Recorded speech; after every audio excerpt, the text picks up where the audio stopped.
There is a form of Shiva so terrifying that even the god of death himself ran in fear. But that's only one of his forms. The final one has no shape, no body, no face.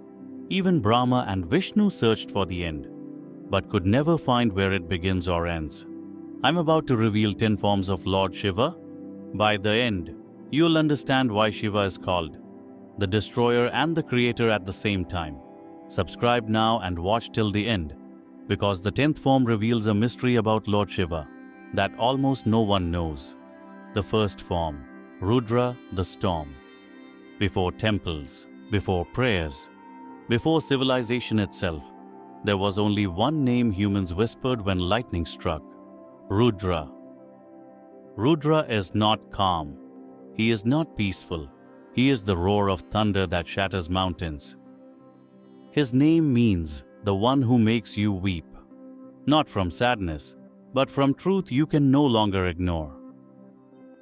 When arrogance spreads across the earth, when humans forget their place in creation, Rudra appears. He destroys, not because he hates, but because nature itself demands balance. The storm is not your enemy. It washes away what was rotting beneath the surface. Even today, when the wind howls through empty streets, the ancients say, Rudra walks, and creation holds its breath.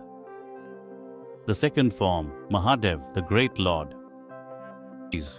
When the storm ends, Shiva becomes Mahadeva, the great Lord. He sits on Mount Kailash, eyes half closed, completely still. Yet inside his mind, galaxies are born and destroyed. The crescent moon rests on his head. The river Ganga flows through his hair, cooling the fire of creation itself. Mahadeva does not move because he doesn't need to. The entire universe spins around his stillness. The third form, Nataraja, the cosmic dancer. And when stillness ends, Shiva begins to move. When he moves, the universe dances. He becomes Nataraja, the cosmic dancer. Every step he takes creates and destroys entire worlds. In one hand, he holds the damaru, the drum that beats the rhythm of time itself. In another, he holds fire, the flame that will one day consume everything. Beneath his foot lies a demon, crushed forever, the demon of ignorance. This dance is happening right now. Your heartbeat follows his rhythm. Your breath moves to his steps. Life itself is Shiva's dance, and the moment you stop resisting the rhythm, you finally understand freedom. The fourth form, Ardhanarishvara, the divine union of Shiva and Shakti. When the universe needed perfect balance, Shiva revealed Ardhanarishvara, half male, half female. One side is Shiva, logic, fire, willpower.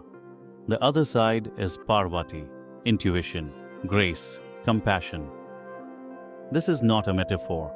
It is the truth of existence. Every person has Shiva and Shakti, the power to act and the heart to love. Real divinity is not choosing between strength and kindness. It's letting both live in harmony. The fifth form, Bhairava, the fearsome protector. But when darkness spreads, and even gods tremble, Shiva takes a form so fearsome that his very name makes demons flee. Bhairava, eyes burning like molten fire, a trident glowing in the dark, skulls hanging from his neck. He walks between life and death, guarding the gates of time itself. Bhairava destroys out of love. He cuts down fear, greed, and ignorance wherever they hide.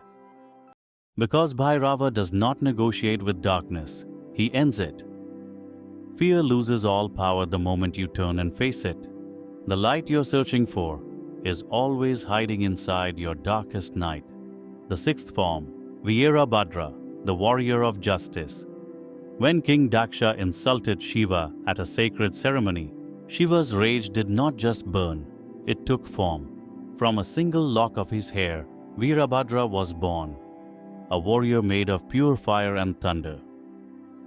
He destroyed the arrogance of kings and reminded all creation, disrespect the sacred and the universe itself will answer.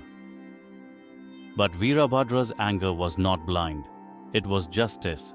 He destroyed to restore balance. When something sacred is mocked, anger can be holy. The seventh form, Dakshinamurti, the silent teacher. Beneath the banyan tree, Shiva becomes Dakshinamurti, the silent master. He sits facing south, the direction of death, to show that knowledge conquers even time. Around him, ancient sages sit in complete silence. No words, no sound, yet they understand everything. Because silence is the deepest language. When the mind becomes quiet, wisdom doesn't arrive. It was always there, waiting to be heard. The eighth form, Gangadhara, the bearer of Ganga. When the river Ganga descended from heaven, her force was so powerful she could have shattered the earth. But Shiva caught her, gently, in his matted hair, and let her flow slowly, softly, as life-giving water. In that moment, fury became grace, destruction became compassion. True strength is not control, it's gentle guidance. The ninth form, Kalantaka, the conqueror of time. But what happens when even death itself comes knocking? When the god of death arrives to claim a soul, can anyone stop him? Shiva can, and he did. When Yama came to take the young devotee, Markandeya, Shiva appeared as Kalantaka, the conqueror of time. He kicked death itself. He broke the noose of destiny. He proved that devotion can change fate. But Shiva did not destroy death. He transformed it into understanding. Time and death are not enemies. They are reminders. Reminders not to fear life, but to value it. The 10th form, Linga Murti, the infinite light. The final form is not a form at all. It is the Linga Murti, the formless, infinite reality. Once, Brahma and Vishnu argued about who was supreme. Suddenly, an endless pillar of light appeared before them. Brahma flew upward as a swan, searching for the top. Vishnu dove downward as a boar, searching for the bottom. They searched for thousands of years, but neither found the end. Because that pillar was Shiva, the infinite consciousness that has no beginning or end. The Linga is not a statue. It is the symbol of truth that lives in everything, in the stars, in the oceans, and in the silence between your thoughts. The divine is not out there. It's inside you, right now.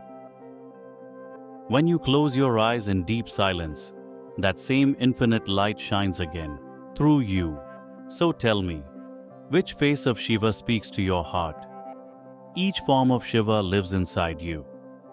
The calm when you meditate, that's Mahadeva. The rage when you stand for truth, that's Veerabhadra. The wisdom in your silence, that's Dakshinamurti. The moment you face your fear, that's Bhairava. When you awaken all 10 forms within yourself, you finally understand. Shiva is not just a god in ancient stories. Shiva is the universe, looking back through your eyes. Subscribe now, because the journey through divine mysteries has only just begun.